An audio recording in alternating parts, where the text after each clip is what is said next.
coming back, and we're here with Paul and Louise from Greenpeace, and we've been having a fairly in-depth chat about genetically engineered foods.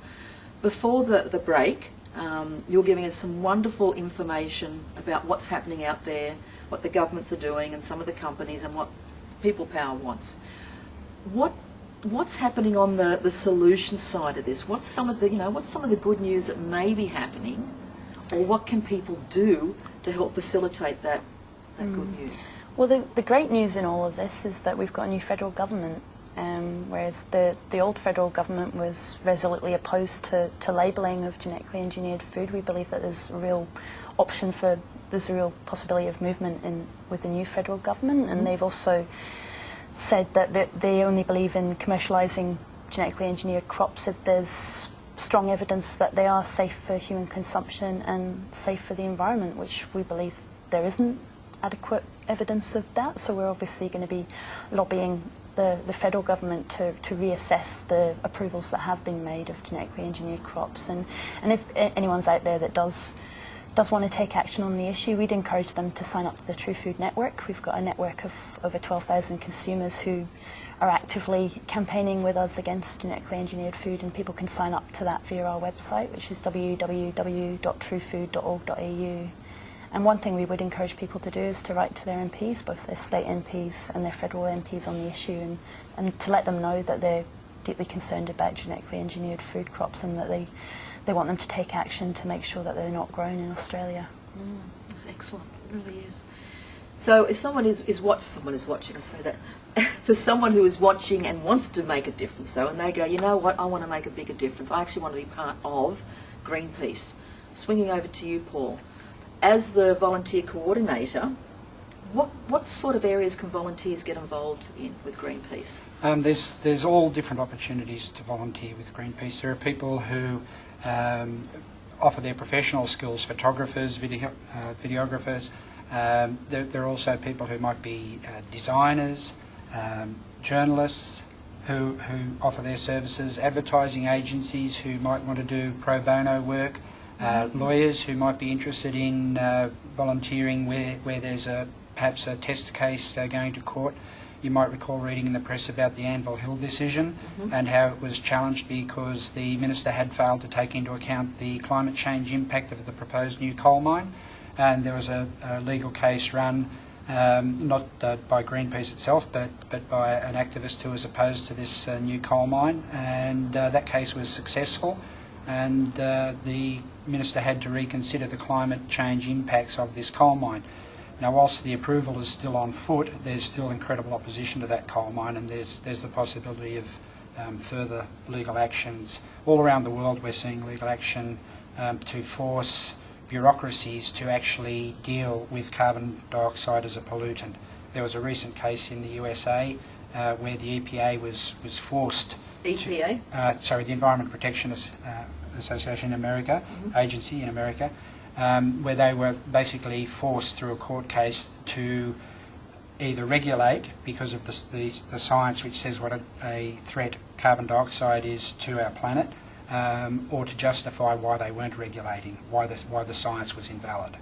So there's such a range. There are people who come in and help us with mailing campaigns, with accounting, with just such a range of activities. But virtually any office work, people helping with campaigns, people who are activists, people who, I think when some of the chicken companies were using genetically modified foods to feed chickens, which were then coming through our supermarkets to our dinner tables.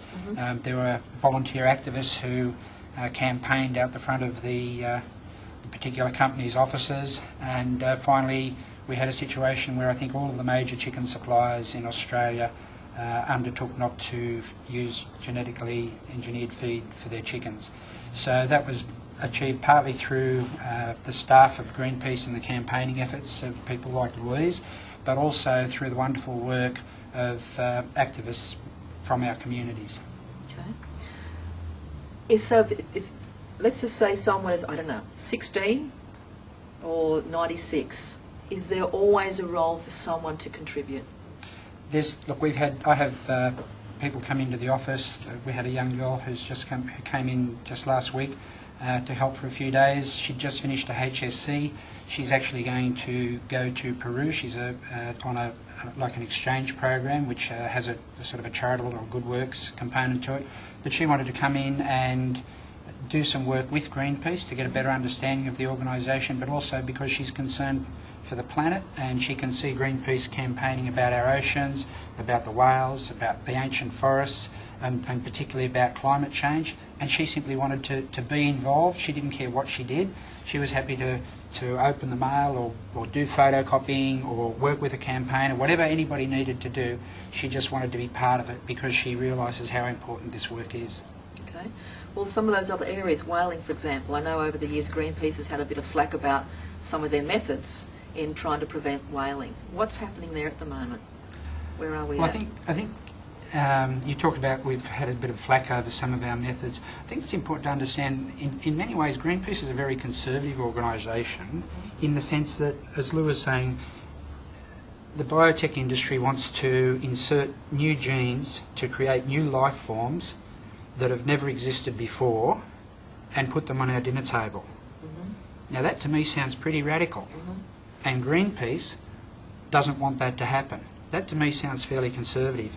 So in many, and it's the same in the preservation of the ancient forests, it's the same in ensuring that dangerous climate change is held to the barest minimum so that we don't wipe out 20 to 30% of the species on this planet. That to me sounds pretty conservative. So Greenpeace is actually, I think, quite conservative in its goals for protection of the planet and biodiversity. But what we do is we bear witness when we see things that are being ignored, problems that are being ignored. We bear witness and we draw attention to them and we challenge the power holders. And power holders, they've got one thing that really works for them is they have a lot of power.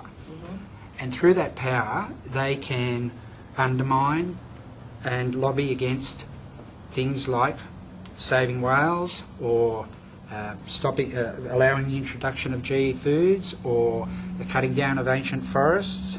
For example, in Papua New Guinea, one of the national newspapers is owned ultimately by a logging company, which is we gave them the Golden Chainsaw Award for their efforts in destroying the forests in Papua New Guinea. So Greenpeace confronts those people through things like taking our ships to the Southern Ocean to interfere in the whale hunt. We are a totally non-violent organisation. That doesn't mean that we're not a confronting organisation, but we don't believe in violence of any form. And if anyone has seen the movie Gandhi, I suppose for people my age that was a really iconic movie.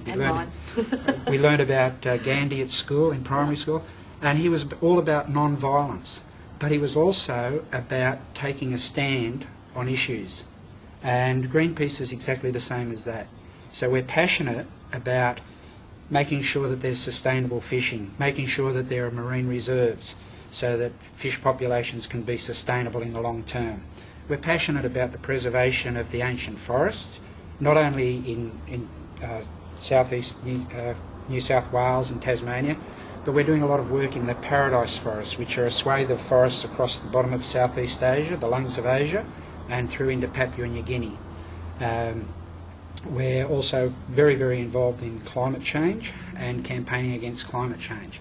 So you may have seen, or some of your viewers would have seen recently, that Greenpeace actually entered into the Lake Munmorah power station, and we were attempting to hang a banner from the smokestacks of the power station, and ultimately we weren't able to do that, but we wrote a message on the roof of the power station which is that coal kills, because you can't stop climate change and keep building new coal-fired power stations.